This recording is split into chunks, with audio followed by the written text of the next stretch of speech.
सदर तहसील में संपूर्ण समाधान दिवस की अध्यक्षता करने जिलाधिकारी पहुंचे तो शिकायतियों की भीड़ तहसील सभागार में नजर आई। अधिकतर समस्याएं निजी और सरकारी जमीनों पर अवैध कब्जों की थी। वहीं कई शिकायती ऐसे भी थे जो संपूर्ण समाधान दिवसों में दी गई शिकायतों से संतुष्ट नहीं थे। जिलाधिकारी ने संबंधित अधिकारियों को समस्याओं की गुणवत्ता परक निस्तारण के आदेश भी दिए। आम तहसील समाधान दिवसों की तुलना में इस शनिवार को तहसील सदर में शिकायतों की भीड़ कुछ ज्यादा थी। सभी शिकायती जिलाधिकारी को अपनी समस्या बताने को आतुर थे। जिलाधिकारी मनीष बंसल के समक्ष पार्षद राजेश कठेरिया पुष्पांजलि हॉस्पिटल की शिकायत लेकर पहुंचे थे। वहीं आम आदमी पार्टी के नेता पूर्व पार्षद कपिल वाजपेयी कोठी मीना बाजार मैदान जो निष्क्रांत संपत्ति है उस पर तहसील की रिपोर्ट के बावजूद अवैध कब्जा हो रहा है। एडीए ने तहसील की प्रतिकूल रिपोर्ट के बावजूद नक्शा कैसे पास कर दिया, ये एक बड़ा सवाल है। ये मैं पुष्पांजलि हॉस्पिटल की शिकायत मैं समझता हूँ शायद 10वीं बार कर रहा हूँ। मैंने मुख्यमंत्री पोर्टल पे भी दिया। बिना नक्शे के पुष्पांजलि अस्पताल संचालित हो रहा है और ना ही किसी विभाग की प्रॉपर एनओसी, सब फर्जी एनओसियाँ बना ली गई हैं। हमें लग रहा है प्रशासन को भी शायद दिल्ली और राजस्थान में हुई जो आगजनी घटनाओं से सबक नहीं लिया। ऐसा लग रहा है कि शायद प्रशासन इस इंतजार में कोई घटना बड़ी आगरा में भी हो। सरकार की निष्क्रांत संपत्ति है, पूरे आगरा को मालूम है, सरकारी संपत्ति है। कोठी मीना बाजार की कोठी मीना बाजार पे तालाब था। तालाब को भरने के लिए वहाँ दुनिया भर का आडंबर कर दिया गया है, तमाम कूड़ा मलबा भर दिया गया है और आज भी उस पे चल रहा है। इसके अलावा एक कोई अनुज मंगल हैं, उनके द्वारा मल्टी स्टोरी बिल्डिंग बनाई जा रही है। एडीएम प्रोटोकॉल कहते हैं कि ये निष्क्रांत संपत्ति है सरकार की। लिखित में एडीएम प्रोटोकॉल की रिपोर्ट है कि ये निष्क्रांत संपत्ति है और इन्होंने जो एनओसी पाई है वो कैंसिलेशन की एनओसी थी, उस पर एडीए ने मानचित्र प्रकट कर दिया है। एडीए की टीपी इसको गोलमोल तरीके से बात को घुमा रही हैं और गलत तरीके से उसका मानचित्र स्वीकृत कर लिया गया है। यहाँ मैंने दोबारा से वो दिया है कि भाई ये गलत हो रहा है और इस गलत रिपोर्ट के आधार पर वहाँ निर्माण हो रहा है। हाई कोर्ट का स्टे है, निर्माण नहीं हो सकता। 6 मंजिला निर्माण करा दिया गया है। मुझे लग रहा है अधिकारी नष्ट भ्रष्ट नहीं है, सम्मिलित हैं इस पूरे कुकृत्य में और सरकार की ज़मीन को कैसे लूटा जाए मिलकर सब लोग लूट रहे हैं।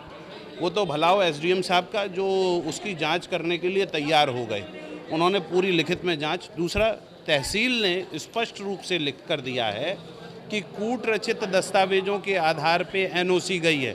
लिखित में तहसील की रिपोर्ट के बावजूद एडीए के अधिकारियों ने वहाँ पर 6 मंजिला बिल्डिंग बनने दी है और उस बिल्डिंग को बनवाकर वहाँ के अधिकारी हाई कोर्ट के स्टे को दरकिनार करके, हाई कोर्ट की फाइंडिंग्स को दरकिनार करके एक अवैध निर्माण हो रहा है। इसकी शिकायत करने आया था और मुझे आशा है कि एसडीएम साहब ने इस पे संज्ञान लिया है, शायद कार्रवाई हो पाएगी।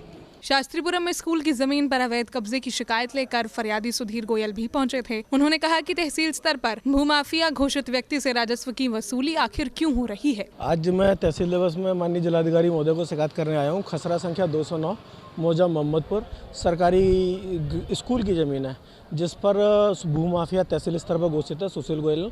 उसने अवैध कब्जा करके अपना स्कूल बना लिया है और उस पर 4 करोड़ 54 लाख की अवैध अध्यासन की वसूली भी उस पर तय है, लेकिन प्रशासन कोई कार्रवाई नहीं कर रहा। ये आज मेरा 14वां संबंध में शिकायती पत्र लगातार 14वां। निस्तारण नहीं होता? कोई निस्तारण नहीं। अधिकारी मिले हुए हैं और सब गलत रिपोर्ट लगा के उसको निस्तारित कर देते हैं और आज भी सुशील गोयल का ग्राम सभा की ज़मीन पर कब्जा है। जिलाधिकारी मनीष बंसल ने व्यवस्था के बावजूद कई शिकायतें सुनी और संबंधित अधिकारियों को शिकायतों के त्वरित निस्तारण के निर्देश दिए। देखिए, आज तहसील सदर में समाधान दिवस का आयोजन किया गया है और विभिन्न प्रकार के यहाँ पर विषय आए हैं। जैसा कि सदर तहसील में है भी, क्योंकि शहरी क्षेत्र काफ़ी बड़ा है, तो अक्सर यहाँ पर निजी प्रॉपर्टीज़ के विवाद आते हैं, जिसमें अधिकतम केसेस में 2 निजी पक्षों के बीच में प्रॉपर्टी के लेन देन को लेकर विवाद होता है। हमारा प्रयास ये रहता है कि ऐसी स्थिति में दोनों पक्षों की सुनवाई करके और आपसी सहमति से समाधान करवाने का प्रयास किया जाए और यदि वो समाधान नहीं हो सकता है तो ऐसी स्थिति में उचित न्यायालय के माध्यम से इसमें आगे की कार्रवाई की जाए। जिलाधिकारी को अधिवक्ताओं ने म्यूटेशन में आपत्ति नहीं लेने की समस्या से अवगत कराया तो उन्होंने तुरंत तहसीलदार को निर्देशित किया कि वे आपत्ति ग्रहण करें और गुणवत्ता के आधार पर उनका निस्तारण करें। देखिए, ये एक प्रदेश स्तरीय नीतिगत निर्णय है जिसको लेके कुछ अधिवक्ताओं की कुछ कंसर्न्स हैं, उन कंसर्न्स को सुना गया है और उनको उचित स्तर पर पहुंचाया भी जाएगा।